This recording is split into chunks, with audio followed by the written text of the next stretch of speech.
সম্মানিত দিনদার পরহেজগার মুসলিমবৃন্দ, আসসালামু আলাইকুম ওয়া রাহমাতুল্লাহি ওয়া বারাকাতুহু। মহান আল্লাহ সুবহানাহু ওয়া তাআলার দরবারে অসংখ্য অগণিত শুকরিয়া জ্ঞাপন করছি যে রব্বুল আলামিন আজকের এই পবিত্র জুমার দিন, আরবি নববর্ষের মুহররম মাসের আজকে প্রথম জুমা, এই বছরের প্রথম জুমাতে আমাদেরকে আল্লাহ তাআলা যথাসময়ে সালাতুল জুমা আদায় করার জন্য আল্লাহ তাআলার ঘরে এসে বসার তৌফিক দিয়েছেন। এই জন্য আমরা আল্লাহ তাআলার দরবারে শুকরিয়া জানাচ্ছি, আলহামদুলিল্লাহ। পাশাপাশি অসংখ্য অগণিত দুরুদ এবং সালাম পেশ করছি আমাদের নবী সাইয়্যিদুল মুরসালিন খাতামুন নবিয়্যিন মুহাম্মদুর রাসূলুল্লাহ সাল্লাল্লাহু আলাইহি সাল্লামের প্রতি। আল্লাহুম্মা সাল্লি আলা মুহাম্মদ, আল্লাহুম্মা বারিক আলা মুহাম্মদ। সম্মানিত হাজিরিন, অত্যন্ত গুরুত্বপূর্ণ এবং একটি বরকতময় মাস হলো মুহররম মাস। আল্লাহ তাআলা যেই 4টি মাসকে বছরের যুদ্ধ বিগ্রহ করার জন্য নিষেধ করেছেন, সেই 4টি মাসের একটি মাস হলো এই মুহররম মাস।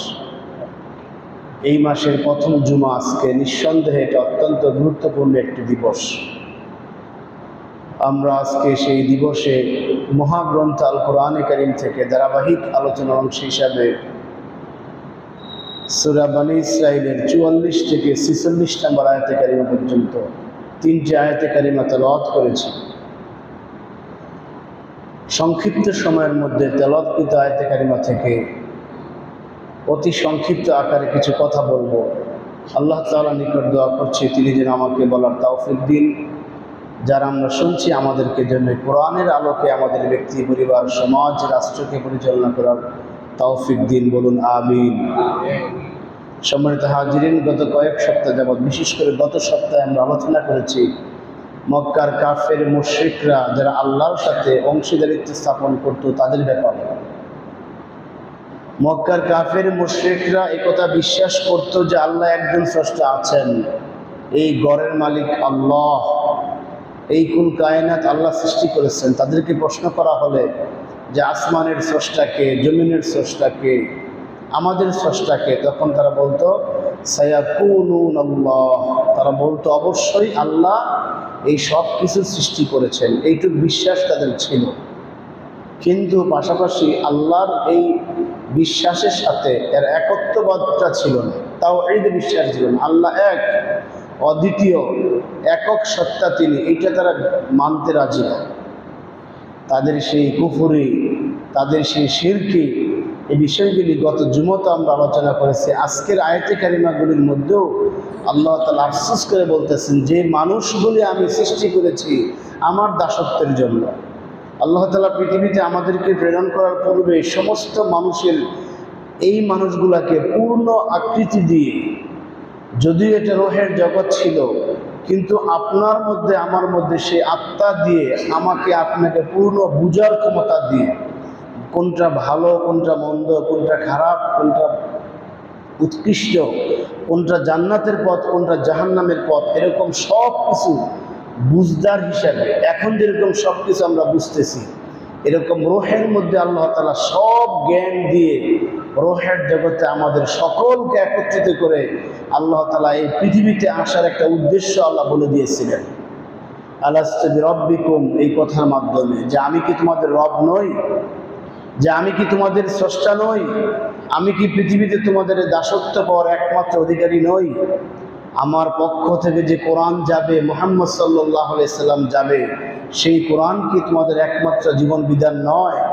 মুহাম্মদ সাল্লাল্লাহু আলাইহি সাল্লাম কি তোমাদের একমাত্র আদর্শ অনুসরণযোগ্য ব্যক্তি নন। এরকম বিভিন্ন প্রশ্নের পরিপ্রেক্ষিতে আমরা সকলেই একত্রে বলেছিলাম বালা, অবশ্যই আপনি যা বলছেন আমরা সব মেনে নিচ্ছি, বলেন সুবহানাল্লাহ।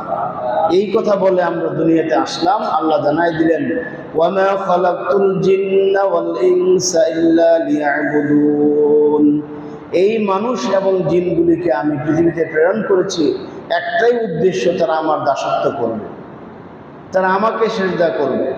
আমার সাথে তারা কাউকে অংশীদারিত্ব স্থাপন করবে না। এই সার্বভৌমত্বের একচ্ছত্র মালিক একমাত্র আমি, এইটা তারা স্বীকৃতি দিবে। কিন্তু মক্কার কাফেররা, বর্তমান বিশ্বের কাফেররা, অমুসলিমরা এটা তারা স্বীকার করে না যে আল্লাহ এক, তিনি একক। এটা আমরা একমাত্র মুসলমানরাই স্বীকার করি। এই প্রেক্ষিতে আল্লাহ তাআলা কাফেরদের প্রশ্ন, কাফেরদের আমল, কাফেরদের আচরণ, তারা যে বিভিন্ন দেব দেবীতে বিশ্বাসী, তারা যে একচ্ছত্রভাবে আল্লাহর দাসত্ব করছে না, এই বিষয়গুলি আল্লাহ আফসোস করে এই বিষয়গুলি আমাদের সামনে আজকে পেশ করছেন। যেই মানুষগুলোকে আমি বানালাম আমার দাসত্বের জন্য, যেই মানুষগুলোকে বানালাম আমার জিকিরের জন্য, যেই মানুষগুলোকে আমি পৃথিবীতে প্রেরণ করলাম আমার হুকুম পালন করার জন্য, অথচ এই মানুষগুলি আমার হুকুম পালন করছে না। এই মানুষের বাইরে পৃথিবীতে, এই জমিনে, সপ্ত আকাশের মধ্যে যত প্রাণী আছে, যত সৃষ্টি বস্তু আছে, সমস্ত সৃষ্টি বস্তু এক বাক্যে আমি আল্লাহর দাসত্ব করে যাচ্ছে, আমি আল্লাহর তাসবিহ পাঠ করে যাচ্ছে। বলেন সুবহানাল্লাহ। আল্লাহ বলতেছেন তুসাব্বিহু লাহুস সামাওয়াতু ওয়াস সাবউ ওয়াল আরদ, যে সপ্ত আসমানে যা কিছু আছে এবং জমিনে যা কিছু আছে, ওয়ামান ফিহিন্না, আল্লাহ তাআলা বলতেছেন সাতটা আসমান। আমাদের বিশ্বাস হলো, কোরআন থেকে প্রমাণিত, আসমানের সংখ্যা হলো 7টি। হুয়াল্লাযী খালাকা লাকুম মা ফিল আরদি জামিআ সুম্মা ইসতাওয়া ইলা সাব'i সামাওয়াত। আল্লাহ বলতেছেন পৃথিবীতে যা কিছু আছে আমি সব তোমাদের জন্য সৃষ্টি করেছি। এরপরে আল্লাহ তাআলা 7টি আকাশের বিষয়ে মনোনিবেশ করেছেন। তার মানে আকাশ হলো কয়টি? 7টা। আল্লাহ বলতেছেন তুসাব্বিহু লাহুস সামাওয়াতুস সাবউ, আল্লাহর তাসবিহ পাঠ করছে, জিকির করছে, আল্লাহকে স্মরণ করছে 7টি আসমানে যা কিছু আছে, 7টি আসমান, ওয়াল আরদু এবং জমিন, ওয়ামান ফিহিন্না এবং এর মাঝখানে যা আছে। সপ্ত আসমানের মধ্যে যা কিছু আছে, গ্রহ, নক্ষত্র, তারকারাজি, আমরা যা কিছু দেখতেছি আর যা কিছু না দেখতেছি, এই সব কিছু ওয়ামা ফিহিন্না, ওয়ামান ফিহিন্না, এই আয়াতে আসছে ওয়ামান ফিহিন্না, এদের মধ্যে যা কিছু আছে, পৃথিবীর আনাচে কানাচে, যেখানে যেভাবে যে অবস্থায় যা আছে, আমরা দেখি না, অনেক কিছু আমরা দেখি না, কিন্তু পৃথিবীর কোনো অংশ আল্লাহর নিকট গোপন নয়। রব্বানা ইন্নাকা তা'লামু মা নুখফি ওয়া মা নু'লিন ওয়া মা ইয়াখফা 'আলাল্লাহি মিন শাইইন ফিল আরদি ওয়া লা ফিস সামা। আল্লাহর কাছে দোয়া করে ইব্রাহিম আলাইহিস সালাম এই কথা বলতেছেন, আল্লাহ তোমার কাছে আসমানে এবং জমিনে কোথাও কোনো অংশ গোপন নাই। সুবহানাল্লাহ। আমরা কে, কি, কখন, কিভাবে, কোথায় কি করছি, কি খাচ্ছি, কি বলছি, কি দেখছি, সব কিছু আল্লাহ তাআলা জানেন, সব কিছু তিনি দেখেন, সব কিছু তিনি শুনেন, সব কিছু তার আয়ত্তের মধ্যে আছে। সুতরাং এই সপ্ত আসমান এবং পৃথিবীর সব সৃষ্টি জগৎ আল্লাহ তাআলার তাসবিহ পাঠ করছে। সূরা হাশর, সূরা হাদীদ, সূরা সফ এবং সূরাতুল জুমআ, এই 4টি সূরাতে আল্লাহ তাআলা স্পষ্টভাবে বলতেছেন এই কথা, সাব্বাহা লিল্লাহি মা ফিস সামাওয়াতি ওয়া মা ফিল আরদি ওয়া হুয়াল আজিজুল হাকীম। এই 4টি সূরাতে আল্লাহ তাআলা বলতেছেন সাব্বাহা লিল্লাহি মা ফিস সামাওয়াতি ওয়া মা ফিল আরদি ওয়া হুয়াল আজিজুল হাকীম। আরেকটি সূরা জুমাতে বলতেছেন ইউসাব্বিহু লিল্লাহি মা ফিস সামাওয়াতি ওয়া মা ফিল আরদিল মালিকিল কুদ্দুসিল আজিজিল হাকীম।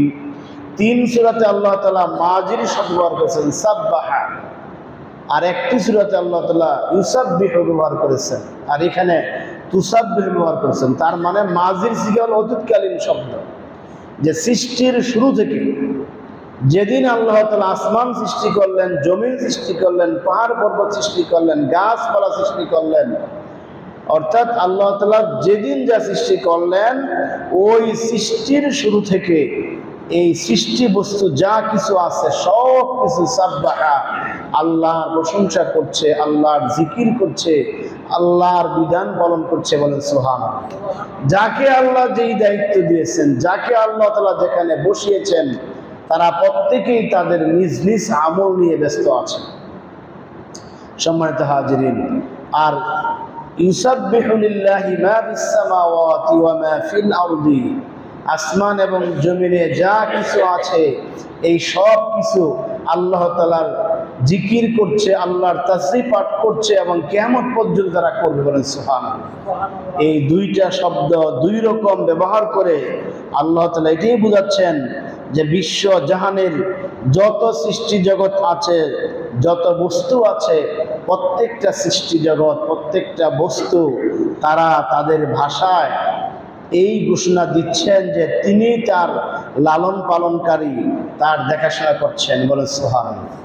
প্রত্যেক বস্তু, বাতাসের মধ্যে শনশন শব্দ হচ্ছে, পানিতে ঢেউ হচ্ছে, বিভিন্ন পশু পাখি বিভিন্ন ভাষায় ডাকাডাকি করছে, এই ডাকাডাকি, এই বাতাসের শব্দ, কলকারখানার শব্দ, যা কিছু হচ্ছে এই সব কিছু তারা তাদের ভাষায় বলছে যে আল্লাহ তাআলা আমার একমাত্র স্রষ্টা, তিনি আমার লালন পালনকারী, আর তিনি হলেন এমন একজন ব্যক্তি, এমন একজন সত্তা যিনি সমস্ত দোষ ত্রুটি থেকে মুক্ত, আর প্রভু হওয়ার জন্য একমাত্র তিনিই যথেষ্ট। বলেন সুবহানাল্লাহ। তিনি ছাড়া আর কোনো সত্তা নাই। এই কথাগুলি বাতাস বলতেছে তার ভাষার মাধ্যমে, নদী বলতেছে তার ভাষার মাধ্যমে, আকাশের সেই গর্জন যে শব্দ হয় আকাশ সেই শব্দের মধ্যে বলতেছে, বিভিন্ন কলকারখানা বিভিন্ন ভাষায় এই সব কিছু শব্দগুলি বলতেছে। আল্লাহ বলতেছেন ওয়া ইম মিন শাইইন ইল্লা ইউসাব্বিহু বিহামদিহি, এমন কোন বস্তু নাই, আল্লাহ দ্ব্যর্থহীন ভাষায় বলতেছেন আমাদেরকে বোঝার জন্য, মানুষদেরকে বোঝার জন্য। যেই মানুষরা আল্লাহর গোলামি বাদ দিয়ে অন্যের গোলামিতে লিপ্ত আছে, যেই মানুষটা আল্লাহকে সেজদা না দিয়ে অন্যকে সেজদা দিচ্ছে, যেই মানুষটা আল্লাহ প্রদত্ত মুহাম্মদ সাল্লাল্লাহু আলাইহি সাল্লামকে জীবনের আদর্শ হিসেবে গ্রহণ না করে তার পরিবর্তে অন্য মানুষকে আদর্শ হিসেবে গ্রহণ করছে, যেই মানুষগুলি কোরআনে যে নীতি আল্লাহ তাআলা দিয়েছেন সেই নীতিগুলি গ্রহণ না করে মানুষের তৈরি, মানুষের রচিত নীতিগুলাকে জীবনের আদর্শ হিসেবে গ্রহণ করছে, ওই মানুষগুলাকে আল্লাহ বলতেছেন যে ইল্লা ওয়া মিন শাইইন ইল্লা ইউসাব্বিহু বিহামদিহি, এই আসমানে জমিনে যা কিছু আছে সব কিছু, সেটা প্রাণহীন হোক আর প্রাণ অবস্থায় থাকুক, এই সব কিছু আল্লাহ তাআলার জিকির করছে। বলেন সুবহানাল্লাহ। মেরাজের রাজনীতি রাসূল পাক সাল্লাল্লাহু আলাইহি সাল্লাম যখন এই প্রথম আকাশ, দ্বিতীয় আকাশ, তৃতীয় আকাশ, এই সপ্তম আকাশ পর্যন্ত ব্যাট করলেন, সেই মেরাজের রজনীতে রাসূল পাক সাল্লাল্লাহু আলাইহি সাল্লাম এরকম আসমানের মধ্যে আসমানওয়ালা যারা ছিল, এরকম তারকা নক্ষত্ররাজি যারা ছিল, সেখানে তিনি আল্লাহ তাআলার জিকিরের শব্দ শুনতে পেয়েছেন। বলে সুবহানাল্লাহ। মেরাজের রজনীতে, যেটা পৃথিবীর মানুষ তখন চিন্তা করতে পারেননি। বর্তমান আধুনিক বিজ্ঞান এই তো গেল কয়েক বছর আগে, সম্ভবত গত বছরের মাঝামাঝি সময়ে নাসা থেকে কিছু বিজ্ঞানী যখন মহাকাশ গবেষণায় গেলেন, তারা মহাকাশ গেলেন, সেখানে তারা শব্দ শুনতে পেয়েছেন। বলেন সুবহানাল্লাহ। সেখানে তারা ঝাঁকুনি, কাঁপুনি, সেখানে গুনগুন শব্দের আওয়াজ তারা পেয়েছেন। তারা যেহেতু মুসলমান ছিল না, তাদের ভাষায় তারা এখানে বলেছিল যে মহাকাশে আমরা মানুষের কান্নার শব্দ শুনছি। বলেন সুবহানাল্লাহ।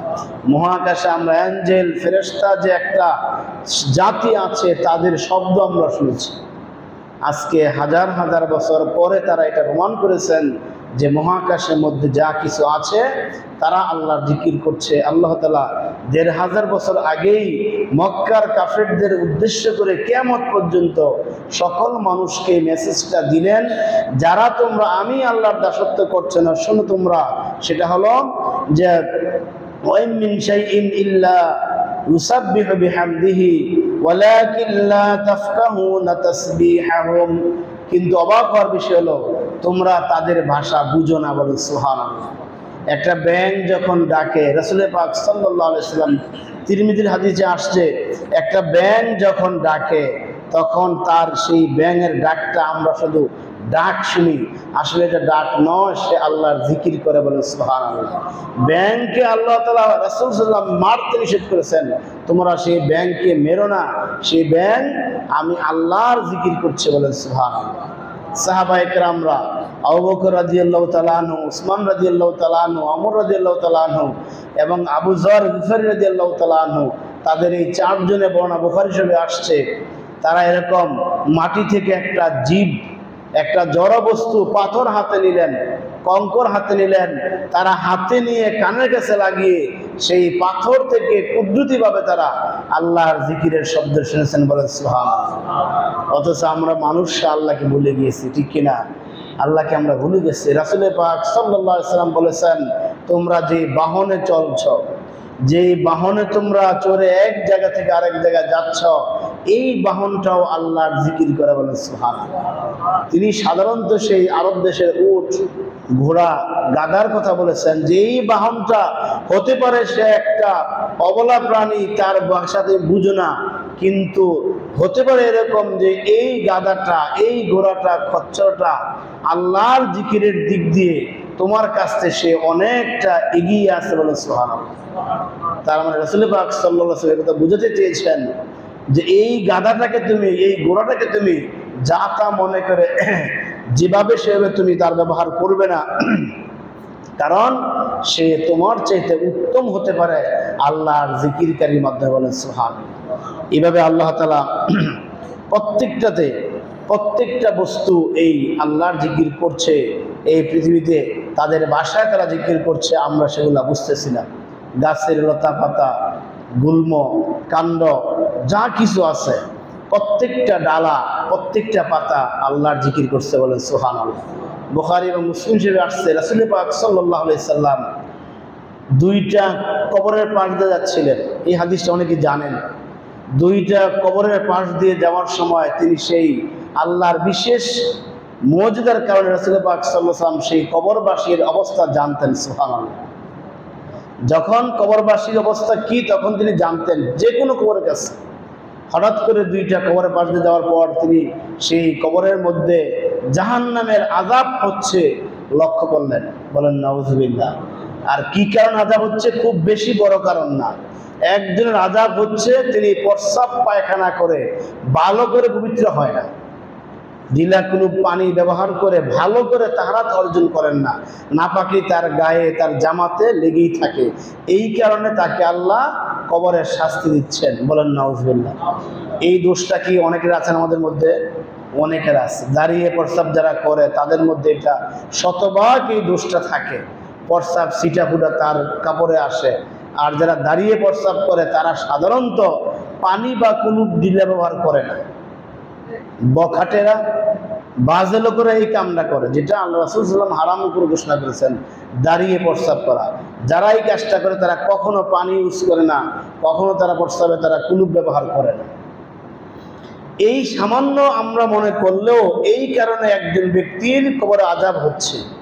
আরেকজন ব্যক্তির কবরে আযাব হচ্ছে তিনি কথায় কথা যেখানে সুযোগ পাইতেন মানুষের বদনাম বলতেন, গীবত বলতেন, এবং সেটাকে হালাল করার চেষ্টা করতেন এভাবে যে বললে তো গীবত হয়ে যায়, তিনি তো এই কাজটা করতেছেন। এটা আগে আবার এটাকে হালাল তরিকায় নিয়ে আসার চেষ্টা করেন, কাউদুল্লাহ বললে গীবত হয়, আল্লাহ মাফ করুক, তিনি এই কাজটা করতেছেন। এরকম যারা কথায় কথায় মানুষের গীবত বলে, এমন একজন ব্যক্তির শাস্তি রাসূল পাক সাল্লাল্লাহু আলাইহি ওয়াসাল্লাম কবরে লক্ষ্য করলেন। শেষ পর্যন্ত তিনি সাথে সাথে সাহাবীকে বললেন, একটা খেজুরের ঢাল কেটে নিয়ে আস। সাহাবী খেজুরের ডাল কেটে নিয়ে আসলেন। আল্লাহ রাসূল 2 খণ্ড করলেন, 2 খণ্ড করে 2টা কবরের মধ্যে গেড়ে দিলেন, আর বললেন যে সম্ভবত যতক্ষণ পর্যন্ত এই ডাল দুটি জীবিত থাকবে ততক্ষণ পর্যন্ত এই ডাল আল্লাহর জিকির করবে এবং সেই জিকিরের সওয়াবটা এই ব্যক্তির আমলনামায় যোগ হবে, এই ব্যক্তি একটু আযাব থেকে রক্ষা পাবে, বলেন সুবহানাল্লাহ।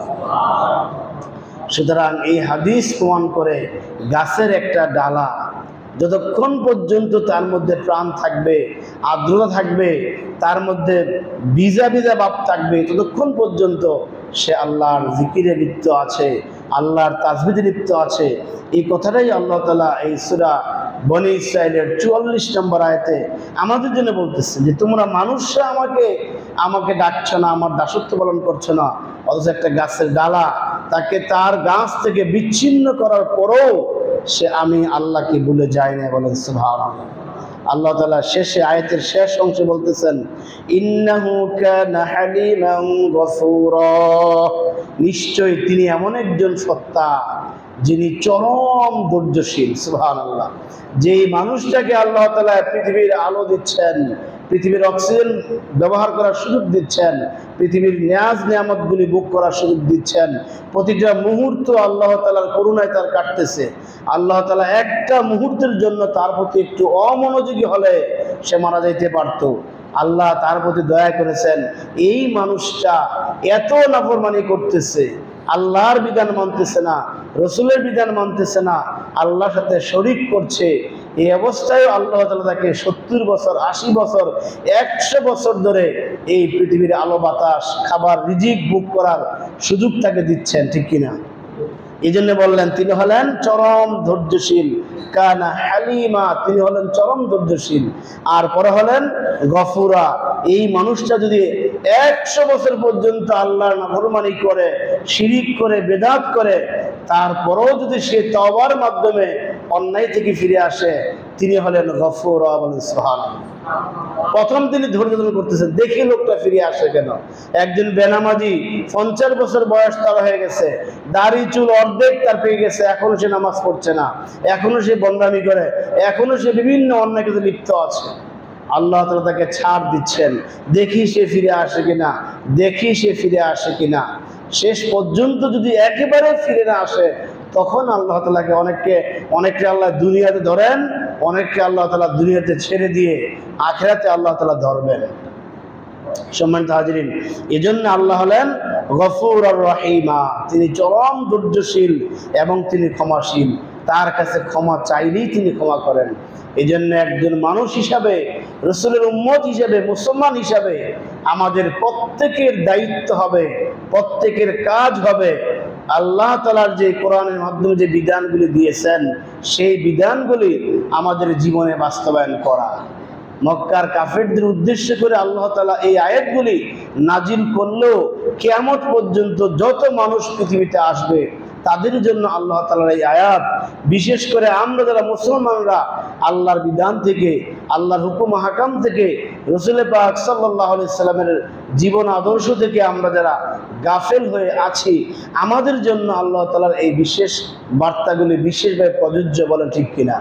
কারণ কাফেররা এখানে আসবে না, তারা শুনবে না, তারা তো কুফরের মধ্যে লিপ্ত আছে, তারা ফিরে আসবে না, তারা ধ্বংসের পথেই আসছে, তারা ধ্বংসের দিকে যাবে। এই কোরআন হলো আমাদের জন্য, এখান থেকে আমাদেরকে শিক্ষা গ্রহণ করতে হবে। এরপরে আল্লাহ তাআলা পরবর্তী আয়াত 45 নম্বর আয়াত, ওয়াইযা ক্রাআতাল কুরআনা জাআলনা বাইনাকা ওয়া বাইনাল্লাযিনা লা ইউমিনুনা বিল আখিরাতি হিজাবাম মাসতুরা। আল্লাহকে যারা বিশ্বাস করে না, যারা আখিরাতকে বিশ্বাস করে না, যারা নেক আমল করে না, এক কথায় যারা কাফের মুশরিক, তারা কোরআন থেকে কেন হেদায়েত গ্রহণ করতে পারে না? এই 45 এবং 46 নম্বর আয়াতে তাদের এই কোরআন থেকে হেদায়েত গ্রহণ না করার কি কারণ আল্লাহ তাআলা এখানে বর্ণনা করেছেন। এটা শুধু কাফের মুশরিক নয়, বরং আমাদের মতো মুসলমান নামধারী যারা আছেন, যারা মুসলমান হওয়ার পরেও কোরআন থেকে হেদায়েত গ্রহণ করতে চায় না, কোরআনের কাছে আসতে চায় না, তাদের ব্যাপারে আল্লাহর এই বক্তব্য। আল্লাহ বলেন, ওয়াইযা ক্রাআতাল কুরআনা, হে আমার প্রিয় হাবিব মুহাম্মদ সাল্লাল্লাহু আলাইহি সাল্লাম, যখন আপনি কোরআন তেলাওয়াত করেন, যখন আপনি কোরআন তেলাওয়াত করেন, জাআলনা বাইনাকা, আপনার মাঝে, ওয়া বাইনাল্লাযিনা লা ইউমিনুনা বিল আখিরা, এবং যারা আখিরাতকে বিশ্বাস করে না তাদের মাঝে, হিজারাম মাসতুরা, আমি আল্লাহ তাআলা একটা অদৃশ্য পর্দা স্থাপন করে দেই। বলেন নাউযুবিল্লাহ। এটা ওই সমস্ত মানুষের জন্য একটা মারাত্মক দুঃসংবাদ যারা কোরআন থেকে শিক্ষা গ্রহণ করে না।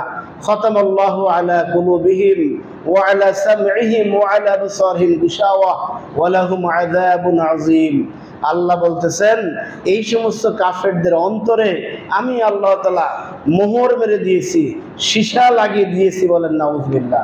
আলা কুলুবিহিম ওয়া আলা সামইহিম, কর্ণশক্তির মধ্যে তারা সঠিকটা শুনবে না, অন্তর দ্বারা সঠিকটা তারা উপলব্ধি করবে না। ও আবসারিহিম গিশাওয়া, চোখের মধ্যে আমি তাদেরকে আবরণ দিয়েছি, তারা সত্যটা দেখবে না। অর্থাৎ সত্যটা শুনবে না, সত্যটা বুঝবে না, তারা সত্যটা দেখবে না। এটা আমি আল্লাহ তাআলা তাদের মাঝে আর আপনার মাঝে এই অদৃশ্য একটি পর্দা আমি স্থাপন করে দিয়েছি, বলেন নাউজুবিল্লাহ। এটা তাদের জন্য একটা বড় একটা দুঃখের সংবাদ। ওয়ালাহুম আযাবুন আযীম, এদের জন্য আমি রেখেছি কঠিন শাস্তি, কঠিন শাস্তি। এরকম মানুষ যারা হবে, কোরআন থেকে শিক্ষা গ্রহণ করবে না, তাদের ব্যাপারে আল্লাহ সূরা আরাফের 179 নম্বর আয়াতে আল্লাহ তাআলা এমন কথা বলেছেন, ওয়ালাকাদ যারানা লিজাহান্নামা কাসীরাম মিনাল জিন্নি ওয়াল ইনস। আল্লাহ বলেন যে সত্য কথা হলো, চির সত্য কথা হলো, মানুষদের মধ্যে এবং জিন সমূহের মধ্যে আমি কিছু মানুষ এবং জিনকে সৃষ্টি করেছি জাহান্নামে দেওয়ার জন্য, বলেন নাউজুবিল্লাহ। কাসীরাম মিনাল জিন্নি ওয়াল ইনস, অধিকাংশ জিন এবং মানুষের মধ্য থেকে কিছু মানুষ এবং জিনকে আমি সৃষ্টি করেছি জাহান্নামে নিয়ে যাওয়ার জন্য। কেন? লাহুম কুলুবুল লা ইয়াফকাহুনা বিহা, এদেরকে আমি একটা অন্তর আত্মা দিয়েছিলাম, একটা বিবেক দিয়েছিলাম, সেই বিবেক দ্বারা তারা সঠিকটা বুঝার চেষ্টা করে নাই। তাদেরকে মুহাম্মদ সাল্লাল্লাহু আলাইহি সাল্লাম কতভাবে দাওয়াত দিয়েছেন, সত্যপন্থী ওলামায়ে কেরাম, হকপন্থী আহলে হক যে ওলামায়ে কেরামরা কতভাবে তাদেরকে দাওয়াত দিচ্ছে, তারা সঠিকটা বুঝতেছে না। তারা নিজেরা শুরু থেকে যে গোলামির মধ্যে আছে সেই গোলামির মধ্যেই রয়েছে, সুতরাং তার অন্তর নষ্ট হয়ে গেছে। লা ইয়াফকাহুনা বিহা, তারা সেটা দ্বারা ভালো কিছু বোঝার চেষ্টা করে না। ওয়ালাহুম আইনুল লা ইবসিরুনা বিহা, আমি তাদেরকে সুন্দর চক্ষু দিয়েছিলাম, সেই চক্ষু দিয়েও তারা সত্যটা দেখে না। ওয়ালাহুম আযানুল লা ইয়াসমাউনা বিহা, দুটি কান আমি দিয়েছিলাম, সেই কান দ্বারা সত্য কোরআন জানার পরেও তারা সেটাকে শুনতে রাজি নয়। উলাইকা হুমুল কাল আনআম, এই সমস্ত মানুষগুলি হলো পশুর মতো। কিসের মতো? পশুর মতো। বাল হুম আদাল, কোন কোন ক্ষেত্রে পশুর চাইতে বেশি, বলেন নাউজুবিল্লাহ। অর্থাৎ একটা পশু যেই কাজটি করতে লজ্জাবোধ করে, যেই কাজটি সে করে না, এই কোরআন থেকে দূরে থাকা মানুষগুলি ওই কাজটা করতেও কোনো লজ্জাবোধ করে না, বলেন নাউজুবিল্লাহ। এই আয়াতগুলি তেলাওয়াত করলে মনে হয় যে আল্লাহ যেহেতু কিছু মানুষকে সৃষ্টি করেছেন জাহান্নামে নেওয়ার জন্য, আল্লাহ যেহেতু তার অন্তঃকরণে মোহর মেরে দিয়েছেন, আল্লাহ যেহেতু তার কর্ণের মধ্যে সীসা লাগিয়েছেন, আল্লাহ যেহেতু তার চোখের মধ্যে পর্দা দিয়েছেন, সুতরাং সে কোরআন বুঝবে না, কোরআন পড়বে না, কোরআনের কাছে সে আসবে না, এটা তো তার কোনো দোষ নাই, বলেন নাউজুবিল্লাহ। এই কথা বলে ঈমান থাকবে? ঈমান থাকবে না। এই দোষটা কিন্তু আল্লাহর নয়, দোষটা তার নিজের। সে কোরআনের কাছে আসতে চায় নাই, সে কোরআন বুঝতে চেষ্টা করে নাই, কোরআনের আমল তার মধ্যে সে করতে চায় নাই, যার ফলে আস্তে আস্তে আস্তে আস্তে এই অন্তরের মধ্যে ঝং পড়তে পড়তে পড়তে পড়তে অন্তরটা নষ্ট হয়ে গেছে, ঠিক কিনা? আপনি একটা ফ্রেশ লোহার টুকরা দিয়ে একেবারে নির্ভেজাল, কোনো প্রকার ভেজাল নাই, ফ্রেশ একটা লোহার টুকরা দিয়ে আপনি একটি চাকু বা ছুরি অথবা কুড়াল এরকম একটা আপনার আসবাব তৈরি করলেন, সেটাকে আপনি যত্নসহ ব্যবহার করলেন না, বাইরে রেখে দিলেন, বৃষ্টিতে ভিজলো, রোদে শুকালো, আবার ভিজলো, আস্তে আস্তে দিন যখন যাবে, যত দিন গড়াবে, আপনি যদি রিপেয়ারিং না করেন তখন তার মধ্যে ঝং ধরবে কিনা? এই ঝং ধরতে এক সময় কুলুবুল লা ইয়াফকাহুনা বিহা, এমন অকেজো হয়ে যাবে এই কুঠার দিয়ে, এই ছুরি দিয়ে, আগের মতো আর এখন আর কাজ হচ্ছে না। কেন হচ্ছে না? এটা নষ্ট হয়ে গেছে জং পড়তে পড়তে। এখন দোষ কি মালিকের? দোষ মালিকের না, দোষ হলো কুঠারের। এই কুঠারটা এমন একটা পরিবেশে ছিল, যেই যদিও এটা আমরা বলতে পারেন যে কুঠারের তো কোনো নাই, প্রাণ নাই, কিন্তু ধরছি, মনে করলাম যে তার প্রাণ আছে। দোষ হলো তার, সে এমন একটা পরিবেশে ছিল, যেই পরিবেশে থাকার কারণে তার মধ্যে এই রৌদ্র, এই বৃষ্টি, বিভিন্ন ভাবে তার মধ্যে সেই ঝংগুলি এসেছে। এইটার দোষটা সম্পূর্ণ কুঠারের। সম্মানিত সুধী মণ্ডলী, আজকে মানুষেরই সেই দোষ যে আমরা এমন পরিবেশে মিশেছি, এমন পরিবেশে বড় হয়েছি, যেই পরিবেশটা কোরআনের পরিবেশ নয়, যেই পরিবেশ ইসলামের পরিবেশ নয়, যার ফলে আমাদের কাছে সেইগুলি ভালো লাগে না। মক্কার কাফের ওই কথা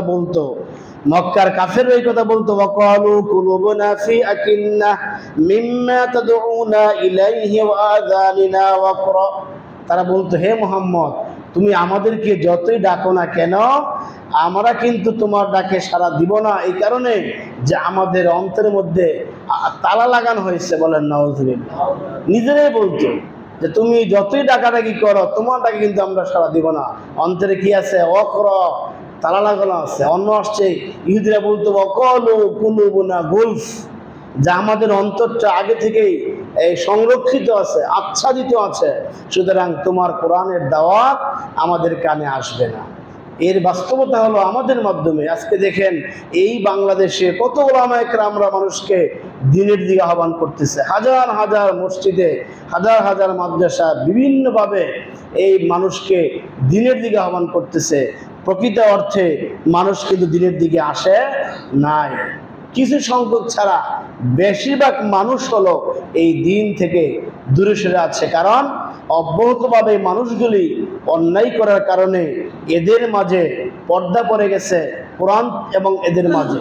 রসুল এবং কাফেরদের মাঝখানে যেরকম একটা অদৃশ্য পর্দা আল্লাহ বলতেছেন আমি ফেলে দিয়েছি, ঠিক তদ্রূপভাবে একটা অদৃশ্য পর্দা এই সমস্ত মানুষের মাঝখানে পড়ে গেছে, যার ফলে আজান দিলেও তাদের কানে আজানের শব্দ যায়, কিন্তু এটা তারা বুঝে না। এই শব্দে তাদের অন্তরে কোনো প্রকার প্রতিক্রিয়া সৃষ্টি করে না, কারণ অন্তর নষ্ট হয়ে গেছে। কি হয়ে গেছে?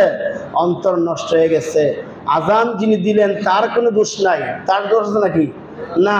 রাসূল পাক সাল্লাল্লাহু আলাইহি সাল্লামের জমানায় বেলাল রাদিয়াল্লাহু তাআলা আনহু আজানের যেই শব্দগুলি ব্যবহার করেছেন, এখন পর্যন্ত আমরা আজানের ঠিক ওই শব্দগুলি ব্যবহার করতেছি, ওই তরিকায় করতেছি। নাকি ভুল আছে? কোনো ভুল নাই। আমাদের আহ্বানে ভুল নাই, শব্দের মধ্যে ভুল নাই, কিন্তু তখনকার সময় আজান দেওয়ার সাথে সাথে ফাসআউ ইলা যিকরিল্লাহ, প্রত্যেকটা মানুষ দৌড়িয়ে সব কিছু রেখে, ব্যবসা বাণিজ্য সব রেখে তারা দৌড়িয়ে আল্লাহর ঘরে আসতো। কিন্তু আমরা যারা, আমরা সেটা করতে পারি না।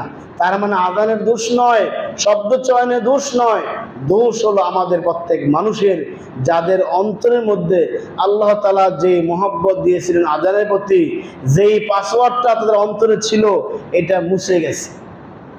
এটা কি হয়ে গেছে? মুছে গেছে। এই অন্তরটা আপনি এই মোবাইলটা যখন আপনি কোনো ওয়াইফাই যার সাথে কানেকশন দেওয়া আছে সেখানে নিয়ে যাবেন, আপনার মোবাইলটা একটা ওয়াইফাইয়ের সাথে কানেকশন দেওয়া আছে, পাসওয়ার্ড দেওয়া আছে, আপনি সেখানে নেওয়ার সাথে সাথে ওই মোবাইল যদি ওই ওয়াইফাইয়ের কানেকশন ঠিক থাকে, নেট ঠিক থাকে, আপনার মোবাইলের মধ্যে অটোমেটিকলি সমস্ত নোটিফিকেশন চলে আসবে। আসবে কি না? কেন আসবে? ওই পাসওয়ার্ডটা আপনার মোবাইলে দেওয়া আছে, ওইটা কার্যকরিতা আছে, পাসওয়ার্ড চেঞ্জ করে নাই, এই জন্য আসবে। আর যদি যেই ওয়াইফাইয়ের সাথে আপনার মোবাইলের পাসওয়ার্ড দেওয়া নাই, তখন যদি আপনার মোবাইল ওই নির্দিষ্ট এরিয়া কেন এই রাউটারের মাঝখানে নিয়ে বসান, কাজ হবে? কাজ হবে না, কারণ আপনার ওইটার পাসওয়ার্ড আপনার মোবাইল থেকে ডিলিট হয়ে গেছে। আজকে আমাদের মুসলমানদের অন্তরে কোরআনের থেকে, ইসলাম থেকে আজানের যে পাসওয়ার্ডগুলি আল্লাহ দিয়েছিলেন সেগুলো তারা মুছে ফেলেছে, যার পরে মসজিদের নিচে এখনো বহু লোক বসে আছে, আসলে আড্ডা মারতেছে। এখন যান গিয়ে দেখেন সামনে বাইরে বারান্দায় ঘুরতেছে, নামাজ পড়বে না, অথচ এরা কিন্তু রাউটারের মধ্যে আছে। কিসের মধ্যে আছে? রাউটারের মধ্যে আছে, পাসওয়ার্ড কাজ করছে না। লাহুম কুলুবুন লা ইয়াফকাহুনা বিহা, অন্তর আছে, সে অন্তরটা তারা নষ্ট করে ফেলেছে। কাফেররা যেরকম বলতো ক্বালু কুলুবুনা গুলফ, আমাদের অন্তর আচ্ছাদিত, আমরা আমাদের এই অন্তরের মধ্যে দাওয়াত দিয়ে লাভ নেই। বর্তমান সেই মুসলমানদের মধ্যে একই বিষয় বিরাজ করছে। 46 নম্বর আয়াতে আল্লাহ তাআলা এই কথাই আবার বলতেছেন, ওয়াজআলনা আলা কুলুবিহিম আকিন্নাহ, যে তাদের প্রত্যেকের অন্তরের মধ্যে আমি আল্লাহ তাআলা তালা মেরে দিয়েছি, তালা লাগিয়ে দিয়েছি। সুতরাং এই অন্তর দ্বারা আইয়াফকাহুহু ফি আযানিহিম ওয়াকরা, তাদের কানের মধ্যে আমি তালা মেরে দিয়েছি। ওয়াইযা যাকারতা রাব্বুকা ফিল কুরআন ওয়াহদাহু, আপনি যখন কোরআন তেলাওয়াত করবেন এবং আপনার একচ্ছত্র মালিক আনা যিনি আছেন, একক সত্তা যিনি আছেন, যখন তার কথা স্মরণ করবেন, লাউ আলা আদবারিহিম নুফুরা, তখন দেখবেন এই লোকগুলি দূরে সরে যায়, এই লোকগুলি কোরআনের কাছে আর ভিড়তে চায় না। এটাই বাস্তবতা।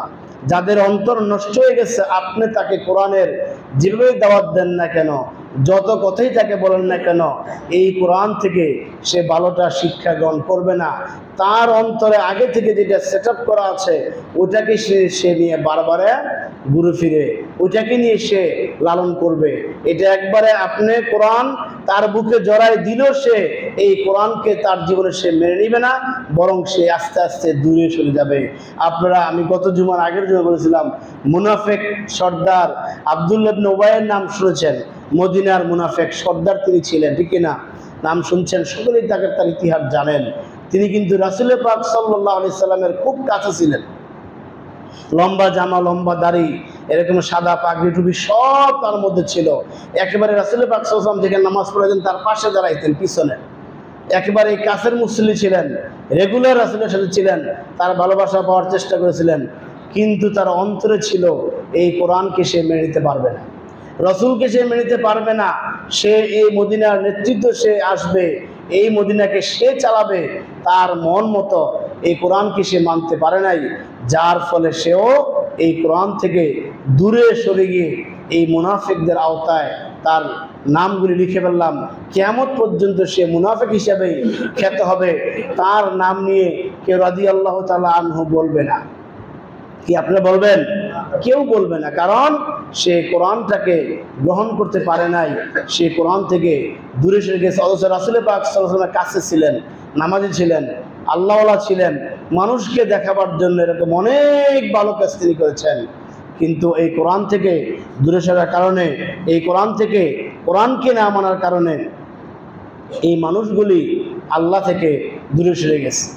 আবার সেই মদির মক্কার কাফিররাও আল্লাহ রাসূলকে এতে বলতেছেন, হে আল্লাহ, আপনি যখন কোরআন তেলাওয়াত করেন, আপনি যখন এই আল্লাহর একত্ববাদের ঘোষণা দেন, তখন যারা মূর্তি পূজক যারা আছেন, এই মুশরিকরা যারা আছেন, এটা তাদের কাছে অনেক ভারী মনে হয়। বলেন নাউজুবিল্লাহ। এই যে যখন আজান হয়, এই আজান হওয়ার সাথে সাথে, এই আজান যখন হয়, মুসলমানের হৃদয়টা প্রশান্তি হয়, তারা দৌড়ে মসজিদে আসেন, নামাজ পড়েন। আর যারা মুনাফিক, মুশরিক, কাফের যারা, এদের এই আজানের শব্দটা অনেক ভারী মনে হয়, যে এত লম্বা আজান কেন, বন্ধ হয় না কেন? কথা বুঝতে পারছেন কিনা? তাদের মনে ভারী হয় যে দোকানের কাছে মাইক লাগাইছে, আওয়াজ থাকতে পারি না, মাইকের সাউন্ড কমান। অনেক সময় নিজেরই তার কাইটা দেয়। বেশি দূরে না, আমাদের মার্কেটে ঘটনা করছে, মাইক চলে না, কেন চলে না? তার কাটে দিচ্ছে। কি আজীব ব্যাপার! কারা কাটছেন খবর লেগে জানা গেছে, ওদের কাছে আজান ভালো লাগে না। বলেন নাউজুবিল্লাহ। আপনি কোথায় ওয়াজ করবেন? এখানেই তো এই ঘটনা করতেছে, তার কেটে দিচ্ছে। আল্লাহ রাসূল এই আয়াতের ব্যাখ্যা বলছেন, যখন আল্লাহর কোনো জিকির কারোর সামনে পেশ করা হয়, যারা মুশরিক, মুনাফিক, যাদের অন্তরে এই বেদি রয়েছে, এদের কাছে এটা অনেক ভারী মনে হয়। অনেক ভারী মনে হওয়ার ফলে শয়তান তাদের উপর এমনভাবে ভর করে যে তখন তারা এখানে থাকে না, এখান থেকে তারা পলায়ন করে, এখান থেকে তারা দূরে সরে যায়। অর্থাৎ এই আজান তারা শুনতে চায় না, এই জিকির তারা শুনতে চায় না, এই কোরআন তারা শুনতে চায় না, এই কোরআনের বিধানগুলি তারা মানতে চায় না। সম্মানিত হাজরিন, আজকে আমি সূরা বনী ইসরাঈলের 3টি আয়াত থেকে আমি কথা বললাম। এই 3টি আয়াতের মূল কথা হলো, এই আল্লাহর উলুহিয়াত, একমাত্র তিনি এক এবং একক, এবং তার বিধানই পৃথিবীর সমস্ত শক্তি, পৃথিবীর সমস্ত কিছু, আসমান এবং জমিনে যা কিছু আছে সব কিছু তার বিধান মানতেছে। তোমরা মানুষ হিসাবে তোমাদেরকেও তার বিধান মানতে হবে। তার বিধানের বাইরে গিয়ে জীবনযাপন করলে তোমাদেরকে দিয়ে আমি জাহান্নাম পরিপূর্ণ করব। এজন্য আসুন, আমাদের ব্যক্তি জীবনে, পারিবারিক জীবনে, সামাজিক জীবনে, রাষ্ট্রীয় জীবনে, জীবনের সকল ক্ষেত্রে এই কোরআনে আল্লাহ তাআলা যত বিধান দিয়েছেন, সমস্ত বিধানগুলি আমরা মেনে নেই। আমরা এই সমস্ত বিধানগুলি মেনে নেওয়ার ঘোষণা দিয়ে দুনিয়াতে এসেছিলাম। শুরুতে বলছিলাম যে আল্লাহ তাআলা আমাদের রূহের জগতে পূর্ণ অনুভূতি, শক্তি, জ্ঞান, বুদ্ধিমত্তা দিয়ে যখন এই ওয়াদা নিয়েছিলেন, আলাস্তু বিরাব্বিকুম, আমরা তখন সেখানে পরিপূর্ণ ওয়াদা করে এই পৃথিবীতে এসেছি আল্লাহর দাসত্ব করার জন্য। সুতরাং আসুন, আমরা একমাত্র আল্লাহকেই মানি, আল্লাহর দাসত্ব করি। আল্লাহ তাআলা আমাদের সকলকে নিরঙ্কুশভাবে আল্লাহর দাসত্ব করার তৌফিক দিন। আমিন। সম্মানিত হাজিরিন,